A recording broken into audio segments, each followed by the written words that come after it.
반갑습니다. 붓다의 복과 지혜입니다. 지혜와 자비의 가르침 속에서 길을 찾듯이 역사의 흐름 또한 지혜로운 선택과 깊은 인연 속에서 만들어집니다. 안시성의 승리는 단순한 무용이 아니라 굳건한 의지와 올바른 길을 따르는 자에게 깃드는 조화로운 흐름이었을 것입니다. 부처님의 참된 가르침처럼 우리 삶 또한 지혜로운 판단과 자비로운 마음이 함께할 때 가장 밝게 빛납니다. 오늘도 불법의 지혜 속에서 스스로를 돌아보고 모든 존재가 평화와 조화를 이루길 기원합니다. 자, 그럼 양만춘이 승리하게 되는 데는 아주 뛰어난 전술도 있었지만 행운도 많이 따랐던 것 같다. 그 여정을 함께 해볼까요? 부처님께서 기원정사에 머무르실 때 한 제자가 찾아와 물었습니다. 세존이시여, 어떤 이는 지혜와 노력을 다해도 번번이 실패하고 어떤 이는 마치 행운이 따르는 듯 쉽게 성공을 거두는 이유가 무엇입니까? 부처님께서는 미소를 지으며 말씀하셨습니다. 물에 빠진 자가 헤엄칠 줄 안다고 해서 반드시 살아나는 것이 아니며 헤엄칠 줄 모른다고 해서 반드시 익사하는 것이 아니니라.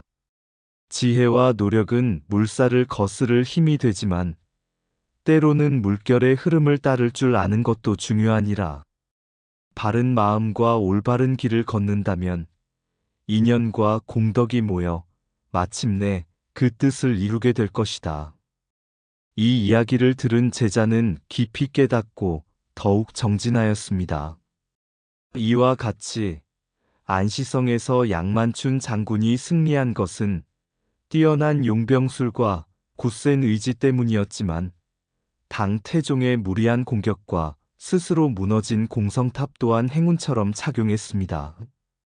그러나 단순한 행운만이 아니라 양만춘의 지혜로운 판단과 불굴의 정신이 그 행운을 의미 있는 결과로 만들었던 것입니다. 마치 부처님의 가르침처럼 인생은 노력만으로 되지 않으며 운에만 의존해서도 안 됩니다. 바른 길을 걷고 자비와 지혜를 쌓으면 인연이 무르익을 때 자연스레 좋은 결과가 따를 것입니다. 그렇기에 우리는 오늘도 바른 마음을 지키며 한 걸음씩 나아가야 합니다. 부처님께서 어느 날 제자들에게 말씀하셨다. 깊은 숲속에서 한 마리의 작은 새가 둥지를 짓고 있었다. 그런데 어느 날 큰 폭풍이 몰아쳐 거대한 나무들이 뿌리째 뽑히고 산사태가 일어났다. 그러나 작은 새는 서둘러 둥지를 버리고 바위 틈에 몸을 숨겼다. 폭풍이 지나간 후 새는 다시 날아올라 둥지를 지었고 끝내 생명을 지킬 수 있었다. 제자들이 물었다. 세존이시여, 저 작은 새가 거대한 폭풍을 피할 수 있었던 것은 단지 행운이 아닙니까? 부처님께서 답하셨다.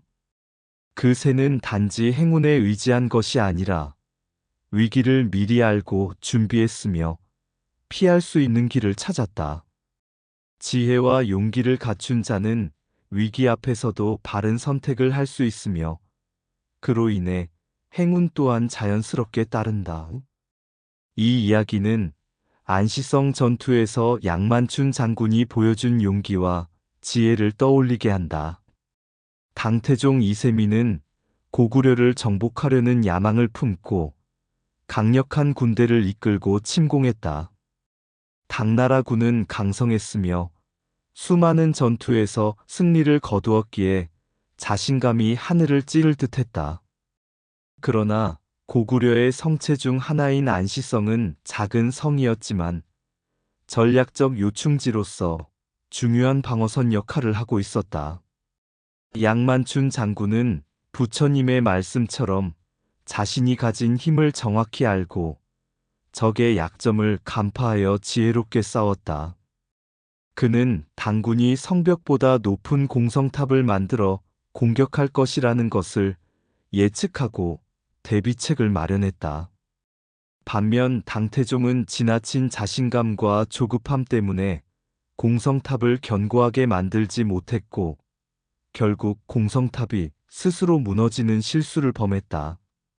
이는 마치 불법에서 말하는 분별 있는 자는 작은 장애도 신중히 다루지만 오만한 자는 작은 실수로 인해 큰 화를 부른다는 가르침과 같다. 양만춘의 승리는 단순한 행운이 아니었다. 그는 적의 실수를 유리하게 활용할 수 있는 준비된 지혜를 가지고 있었으며 철저한 대비로 적군의 공격을 막아냈다. 또한 안시성의 백성들과 군사들이 한마음으로 협력하고 흔들리지 않는 신념을 가졌기 때문에 그 성은 끝까지 함락되지 않았다. 이것은 부처님께서 강조하신 지혜로운 자는 스스로를 지키고 바른 길을 가는 자는 마침내 모든 장애를 극복한다는 가르침과도 통한다. 바른 길을 따르는 자는 승리한다. 당태종은 최강의 군대를 이끌었지만 결국 고구려를 무너뜨리지 못하고 철수해야 했다. 이는 마치 불법을 따르지 않고 탐욕과 교만에 빠진 자가 결국 허망한 결과를 맞이하는 것과 같다. 반면 양만춘과 안시성의 군사들은 서로 협력하며 올바른 전략과 강한 신념을 가졌기에 마침내 승리할 수 있었다. 이처럼 불교에서 말하는 올바른 길을 가는 자는 끝내 보호받으며 불태전의 정신을 가진 자는 마침내 원하는 바를 이룬다는 진리가 안시성 전투에서도 빛을 발한 것이다. 오늘날 우리도 삶의 전쟁터에서 양만춘 장군처럼 바른 길을 따르고 지혜와 인내로 어려움을 극복한다면 마침내 좋은 결과를 얻게 될 것이다. 오만한 자는 작은 실수로 큰 화를 부르고 지혜로운 자는 작은 깨달음으로 큰 승리를 얻는다. 성은 돌로 쌓지만 승리는 마음으로 이루어진다. 용기는 순간을 지키지만 지혜는 세대를 지킨다. 탐욕과 교만으로 싸우는 자는 결국 스스로를 무너뜨린다. 적을 이기는 자는 강하지만 자신을 다스리는 자는 더욱 강하다. 승리는 외적의 패배가 아니라 내적 흔들림이 없을 때 비로소 완성된다. 바른 신념을 가진 성은 천년이 지나도 무너지지 않는다. 군대가 많다고 승리하는 것이 아니며 지혜가 많아야 승리를 이끈다. 오만한 왕은 대군을 이끌지만 깨어있는 장수는 작은 성으로도 지켜낸다. 물은 낮은 곳으로 흐르지만 결국 세상을 적신다. 겸손한 자가 진정한 승리자이다. 단단한 성벽이 아니라 흔들리지 않는 신념이야말로 최고의 방패이다. 운명을 탓하지 말고 준비하고 정진하라. 그러면 기회가 왔을 때 승리할 것이다. 외적을 두려워하는 자는 성을 잃고 내면의 두려움을 극복한 자는 나라를 지킨다. 100번의 싸움에서 이기는 것보다 한 번의 지혜로운 선택이 더 위대하다. 참된 용기는 무모함이 아니라 준비된 지혜 속에서 피어난다. 지혜와 용기, 신념과 겸손이 승리의 핵심 요소임을 되새기며 우리 삶에서도 이를 실천할 수 있기를 바랍니다. 옛날 한 사내가 깊은 산속을 여행하다가 험한 길에서 발을 헛디뎌 낭떠러지에 매달리게 되었다. 두려움에 휩싸인 그는 필사적으로 위를 향해 손을 뻗었지만 잡을 것이 없었다. 아래를 보니 끝없이 깊은 절벽이었고 그는 절망 속에서 이렇게 외쳤다. 누구든지 나를 구해줄 리가 있는가? 그 순간 한 노승이 지나가다가 그의 절박한 외침을 들었다. 노승은 조용히 말했다. 손을 놓아라. 그러면 길이 보일 것이다. 사내는 깜짝 놀랐다. 어떻게 손을 놓으란 말입니까? 그러면 나는 떨어져 죽고 말 것입니다. 노승은 미소 지으며 다시 말했다. 이 세상에서 네가 꼭 쥐고 있는 것들은 너를 안전하게 해주는 것이 아니라 오히려 너를 가두고 있는 것이다. 진리를 깨닫고자 한다면 집착을 놓아야 한다. 사내는 두려움 속에서도 용기를 내어 손을 놓았다. 놀랍게도 그는 그 아래에 작은 바위가 있어 안전하게 착지할 수 있었다. 그리고 그때서야 그는 깨달았다. 진정한 신앙이란 보이지 않는 진리를 믿고 따르는 것임을. 이처럼 불교는 중국 사회에서도 처음에는 두려움과 의심 속에서 받아들여졌지만 사람들이 점차 그 가르침의 깊이를 깨닫고 삶의 고통을 덜어주는 힘을 발견하면서 뿌리를 내리게 되었다. 당태종 이세민은 전쟁과 권력 다툼 속에서 수많은 생명을 희생시키며 황제의 자리에 올랐다. 강력한 군주였지만 그는 늘 깊은 불안 속에서 살아갔다. 어느 날 그는 꿈을 꾸었다. 꿈속에서 그는 자신이 수없이 많은 해골과 시체들 사이에 서 있는 것을 보았다. 바람이 불자 그들은 일제히 그의 이름을 부르며 울부짖었다. 이세민이여, 그대의 칼이 우리를 쓰러뜨렸도다. 그대는 어찌 이 모든 생명의 무게를 감당하려 하는가? 그때 한 빛나는 존재가 나타났다. 그것은 바로 관세음보살이었다. 보살은 부드러운 목소리로 말했다. 태종이여, 그대가 세상을 다스리려거든 먼저 스스로를 다스려야 하느니라. 생명의 소중함을 깨닫고 자비를 베풀라. 그러면 업의 무게가 가벼워질 것이다. 이 꿈에서 깨어난 당태종은 불교의 가르침에 더욱 귀를 기울이게 되었다. 그는 관세음보살을 깊이 신앙하며 불교를 적극적으로 후원하기 시작했다. 또한 그의 뒤를 이은 즉천무후 역시 불교를 국교로 자리 잡게 하는 데 큰 역할을 하였다. 당태종과 즉천무후는 단순한 신앙을 넘어서 불교의 가르침을 통해 나라를 다스리고 백성을 안정시키는 방법을 깨달았던 것이다. 당태종이 태자 시절 궁중의 권력 투쟁 속에서 목숨을 잃을 위기에 처한 적이 있었다. 그때 그를 구해준 것은 소림사에 있던 13명의 스님들이었다. 그들은 무예로 그를 보호했을 뿐만 아니라 그가 두려움 속에서 길을 잃지 않도록 불법을 가르쳐 주었다. 한 스님이 그에게 말했다. 황자는 이미 생사를 넘나드는 길을 걸었습니다. 그러나 진정한 승리는 전쟁에서 얻는 것이 아니라 자신의 마음에서 이루어지는 것입니다. 관세음보살의 가르침을 따르십시오. 그리하면 그대의 길이 바른 길이 될 것입니다. 이후 당태종은 관음 신앙을 통해 마음의 평안을 찾고 나라를 다스리는 지혜를 얻었다. 이는 그가 단순한 정복자가 아니라 백성을 위한 황제가 되는데 중요한 전환점이 되었다. 집착을 놓아야 새로운 길이 열린다. 불교가 중국에서 자리 잡은 과정. 진정한 승리는 외적 정복이 아니라 내면의 평화에서 비롯된다. 당태종의 깨달음. 자비와 지혜를 실천하는 자만이 진정한 지도자가 된다. 즉천무후의 불교 후원. 이처럼 불교의 확산과 당태종의 신앙은 단순한 역사가 아니라 우리에게 깊은 깨달음을 주는 이야기이다. 칼로 세운 제국은 언젠가 무너지지만 자비로 세운 나라는 영원히 빛난다. 두려움 속에서 손을 놓아야만 참된 길이 열린다. 진정한 승리는 적을 이기는 것이 아니라 자신의 탐욕과 두려움을 극복하는 것이다. 마음의 혼란을 다스리지 못하면 천하를 다스릴 수 없다. 자비란 강한 자의 선택이 아니라 모든 존재를 살리는 필연의 길이다.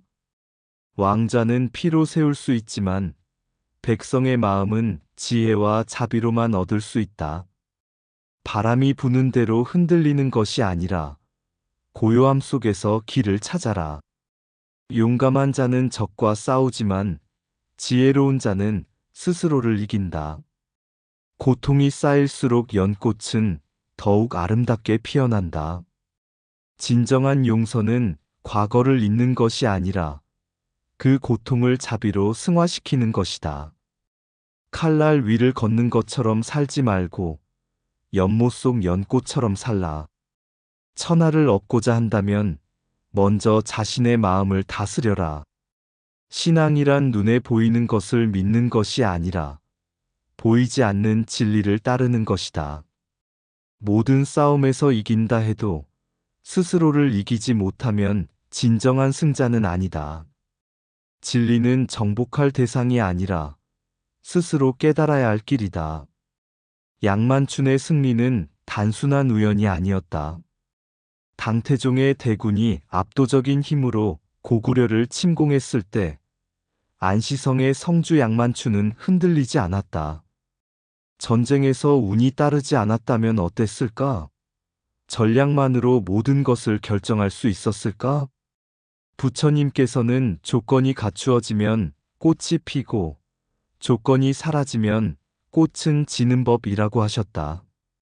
양만춘의 승리는 단순한 운이나 강한 군대 때문이 아니라 그가 상황을 받아들이고 지혜롭게 움직였기 때문에 가능했다. 즉, 전략과 운이 하나로 모였을 때 비로소 역사가 만들어졌다. 당군이 성을 공격할 때마다 안시성은 흔들리지 않았고 적절한 시기에 반격하여 당군의 힘을 소진시켰다. 이 과정에서 우연처럼 보이는 행운도 있었지만 이는 곧 필연이었다. 당군이 성을 포위했을 때 폭우가 내려 진창이 되어 병사들이 움직이기 어려웠고 이를 이용한 양만춘의 기습으로 전세가 역전되었다. 하지만 이는 그저 하늘이 준 행운이 아니라 부처님이 말씀하신 지혜롭게 준비된 자만이 기회를 얻는다는 가르침의 실현이었다. 불교에서 말하는 업과 인연은 모든 사건이 단순한 우연이 아니라 원인과 결과의 법칙에 따라 일어난다는 가르침이다. 양만춘이 당군을 물리칠 수 있었던 것도 단순한 운이 아니라 그동안의 준비와 올바른 판단이 모여 결과로 나타난 것이다. 이것은 불교와 정치의 관계에서도 마찬가지다. 당태종이 불교를 후원한 것은 단순한 종교적 신앙이 아니라 정치적 안정과 백성들의 마음을 하나로 모으려는 지혜였다. 왕이 자비를 베풀고 백성의 마음을 얻을 때 나라가 안정되듯 전쟁에서도 올바른 전략과 대비가 있어야만 승리를 얻을 수 있다. 부처님께서는 어리석은 자는 우연을 탓하고 지혜로운 자는 필연을 만든다. 라고 하셨다. 양만춘의 승리는 행운이 아니라 준비된 전략과 노력의 결과였다. 그리고 부처님의 가르침처럼 운명을 바꾸는 것은 하늘이 아니라 스스로의 깨달음과 실천이라는 진리를 보여준 역사적 순간이었다. 지혜롭게 준비한 자에게만 행운은 미소 짓는다. 모든 것은 원인과 결과로 이어지나 그 인과를 만드는 것은 바로 자신이다. 강한 자가 승리하는 것이 아니라 바른 길을 걷는 자가 승리한다. 어리석은 자는 우연을 탓하고 지혜로운 자는 필연을 만든다. 바람이 불어도 뿌리 깊은 나무는 흔들리지 않는다. 전쟁에서 이기려면 적을 아는 것이 아니라 먼저 나를 알아야 한다. 행운이란 그저 오는 것이 아니라 올바른 실천이 쌓여 이루어지는 것이다. 운명을 바꾸려 하지 말고 지혜를 키워 운명을 받아들여라. 사람의 마음을 얻는 자가 성을 지키고 자비를 베푸는 자가 나라를 지킨다. 기회가 왔을 때 잡는 것이 아니라 준비된 자에게 기회가 찾아오는 것이다. 고요한 마음이 흔들리지 않듯 지혜로운 자는 전쟁에서도 흔들리지 않는다. 작은 승리에 집착하면 큰 승리를 잃고 큰 길을 보면 작은 어려움은 지나간다. 강한 군대가 이기는 것이 아니라 올바른 길을 아는 자가 이긴다. 용맹한 자는 순간을 이기지만 지혜로운 자는 시대를 이긴다. 진정한 승리는 적을 무찌르는 것이 아니라 어리석음을 깨닫는 데 있다. 양만춘이 안시성을 지켜낸 것은 단순한 행운이 아니라 지혜와 용기, 그리고 필연적으로 다가온 결과였다. 그는 철저한 준비와 굳건한 신념으로 성을 방어했고 당태종의 조급함과 실책이 더해져 승리를 거머쥘 수 있었다. 이는 마치 부처님께서 설하신 연기법과도 같다. 모든 것은 원인이 있어 결과가 생기고 스스로 닦은 인연이 반드시 열매를 맺는 법이다. 전쟁터에서의 승패도 마찬가지다. 어리석은 자는 우연에 기대고 지혜로운 자는 필연을 만든다. 양만춘이 그 필연을 만든 것처럼 우리의 삶도 지혜로운 선택과 노력으로 스스로 운명을 개척할 수 있다. 그러나 진정한 승리는 단순한 싸움의 승패에 있는 것이 아니다. 당태종 역시 패배했으나 이를 계기로 불교 신앙을 더욱 깊이 받아들이고 관세음보살의 가르침을 따르는 삶을 살았다. 그리하여 당나라에서는 불교가 더욱 깊이 뿌리내릴 수 있었고 후대에 많은 사람들이 깨달음의 길을 걷게 되었다. 부처님께서는 말씀하셨다. 진정한 승리는 남을 이기는 것이 아니라 나 자신을 이기는 것이다. 전쟁터에서 적을 물리치는 것도 중요하지만 우리가 진정으로 싸워야 할 대상은 자신의 탐욕과 어리석음이다. 역사는 우연과 필연이 얽혀 흐르지만 우리가 어떤 마음으로 그 흐름을 받아들이고 노력하느냐에 따라 운명은 달라진다. 그렇기에 오늘 우리가 해야 할 일은 바른 길을 걸으며 지혜를 닦는 것이다. 그러면 행운은 저절로 따르게 될 것이고 필연은 우리 앞에 펼쳐질 것이다. 때로는 그 길이 험난하고 때로는 그 길이 평탄해도 지혜는 그 속에서 길을 찾는다. 양만춘, 성을 지키며 고난 속에 피어난 불사의 신념. 그의 칼끝은 운명과 만났고 그의 마음은 평정 속에서 승리를 부른다. 운명이란 그저 흐르는 물, 그러나 지혜는 그 물을 길들이는 손길. 우리는 스스로 만드는 길을 따라 인연의 법을 깨우친다. 전쟁은 이기기 위한 것이 아니라 자기 자신을 알아가는 여정. 우리는 모두 하나의 연꽃처럼 진리의 빛을 향해 피어간다. 행운이란 준비된 자에게, 필연은 스스로 만든 결과. 결국 자비와 지혜가 닿을 때 세상은 하나로 이어진다. 그러니 우리는 바른 길을 걷고 어리석음을 내려놓고 모든 것을 연기법 속에서 바라보며 진리로 나아가는 길을 찾는다. 지혜는 불꽃처럼 타오르고 자비는 바람처럼 퍼져나간다. 우리가 만드는 이 작은 걸음이 역사의 흐름을 바꾸고 세상을 밝힌다. 이상 붓다의 복과 지혜였습니다. 오늘도 복지 구족한 날 되세요. 구독과 좋아요는 붓다의 복과 지혜를 밝히는 큰 자비의 등불이 됩니다.